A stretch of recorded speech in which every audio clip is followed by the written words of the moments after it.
राज्यसभा खासदार प्रियंका चतुर्वेदी आपल्यासोबत आहेत. आपण त्यांच्याशी बातचीत करणार आहोत. तर मॅडम, जी उत्तर पश्चिम मतदारसंघातली जी जागा आहे ती अनेक दिवसांपासून चर्चेत आहे. काल राहुल गांधींनी इलॉन मस्क यांनी देखील ट्विट केलेलं आहे.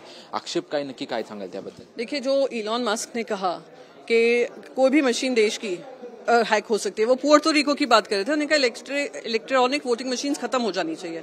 पर हमारे देश के फॉर्मर आईटी मिनिस्टर उस पर कूद कर पड़े. उन्होंने उनको भी कहा कि आपकी मशीन में ब्लूटूथ है, इंटरनेट है, नहीं है, ये सब हैक हो सकता है. ये इलॉन मस्क कौन है? इलॉन मस्क की जो कंपनी है कटिंग एज टेक्नोलॉजी करती है, टेक्नोलॉजी इनोवेशन करती है. खुद नरेंद्र मोदी जी उनसे पर्सनली मिलकर आए थे, कहा था भारत में निवेश करिए. तो अगर उनके ऊपर सवालिया निशान उठाएंगे या उनकी टेक्नोलॉजी के सवालों के उस पर प्रक्रिया पर सवाल उठाएंगे तो वो थोड़ा हास्यास्पद रहेगा. जिम्मेदारी इलेक्शन कमीशन की होती है कि इलेक्शन कमीशन देश की जनता को बताए कि ये ईवीएम हैक नहीं हो सकते हैं, ये फुल प्रूफ मेथड है, जो इलेक्शन कमीशन नहीं कर रही है. इसलिए राहुल गांधी जी हों, हम लोग हों, हम सब यही मांग कर रहे हैं कि जल्द से जल्द इलेक्शन कमीशन अपनी चुप्पी तोड़े, ना कि भारतीय जनता पार्टी को यूज करे डिफेंड करने के लिए.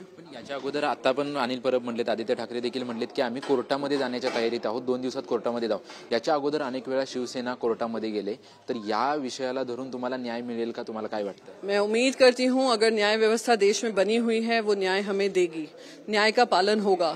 चंडीगढ़ में भी आपने देखा कैसे खुलेआम चीटिंग हुई थी अनिल मसीह के माध्यम से, पर क्योंकि वहां पे सीसीटीवी फुटेज था, सुप्रीम कोर्ट ये निर्णय ले पाई. यहाँ पे तो ये लोग सीसीटीवी फुटेज देने से भाग रहे हैं. तो ये सवाल उठता है कि ऐसा क्यों है कि वो लोग नहीं दे रहे हैं. तो इसलिए हम कोर्ट जाएंगे, उनको मजबूर करेंगे कि कैंडिडेट को सीसीटीवी फुटेज दो और उनको ये साथ न्याय हो. लोकसभेची निवडणूक झाल्यानंतर विधानसभेची चर्चा सर्वत्र सुरू झाली. रोहित पवार असं म्हणतायत की आमच्या जागा सर्वात जास्त निवडून आल्यात, त्याच्यामुळे विधानसभेमध्ये आम्हाला 80 ते 85 जागा आम्हाला द्याव्यात महाविकास आघाडीमध्ये. याकडे तुम्ही कसं पाहता? नहीं, जो भी है बात, चर्चा जो सीनियर लीडरशिप की होगी वो हम करेंगे और रास्ता हम ढूंढेंगे और जल्द से जल्द इसका भी जो सोल्यूशन है कौन कितनी सीट पे लड़ेगा. कल ही हमारी प्रेस कॉन्फ्रेंस हुई है जहां पे पृथ्वीराज चौहान जी ने कहा कि हम लोग स्ट्रेटेजिकली अपने कैंडिडेट्स रखेंगे जैसे हम ज्यादा से ज्यादा सीट जीत पाए. रोहित पवार वारंवार म्हणतात की आम्हाला जास्त 80 ते 85 सीट महाविकास आघाडी. ठीक है, मैं चाहती हूँ कि 288 सीट पे हम लड़ाई दें क्योंकि उद्धव जी के नाम से हम लोग जीत रहे हैं.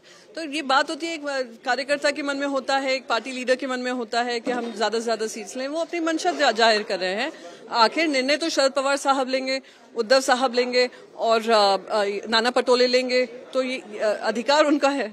आमच्यासोबत बातचीत केल्याबद्दल आपण पाहतोय की जे उत्तर पश्चिम मतदारसंघामध्ये जे काही ईव्हीएम बद्दल जे प्रश्न ठाकरे गटाकडून उपस्थित केले जात आहेत ते आम्ही न्यायालयामध्ये जाण्याच्या पूर्णपणे तयारीत आहोत आणि आम्हाला अपेक्षा आहे की आम्हाला न्यायालयामध्ये न्याय मिळेल. त्याचसोबतच जे विधानसभेची चर्चा आहे ती चर्चा वरिष्ठ पातळीवरती होईल. त्याच्यामुळे रोहित पवारांनी जे दावे केलेले आहेत त्याच्यावरती नक्की चर्चा होईल अशी प्रतिक्रिया जी आहे ते खासदार प्रियंका चतुर्वेदी यांनी दिलेली आहे. कॅमेरामन मनीष विचारेसह निवृत्ती बाबर, TV9 मराठी, मुंबई.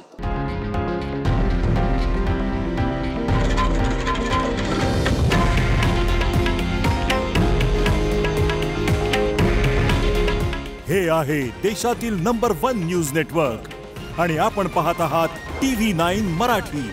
काळजी तुमची, हित महाराष्ट्राचं.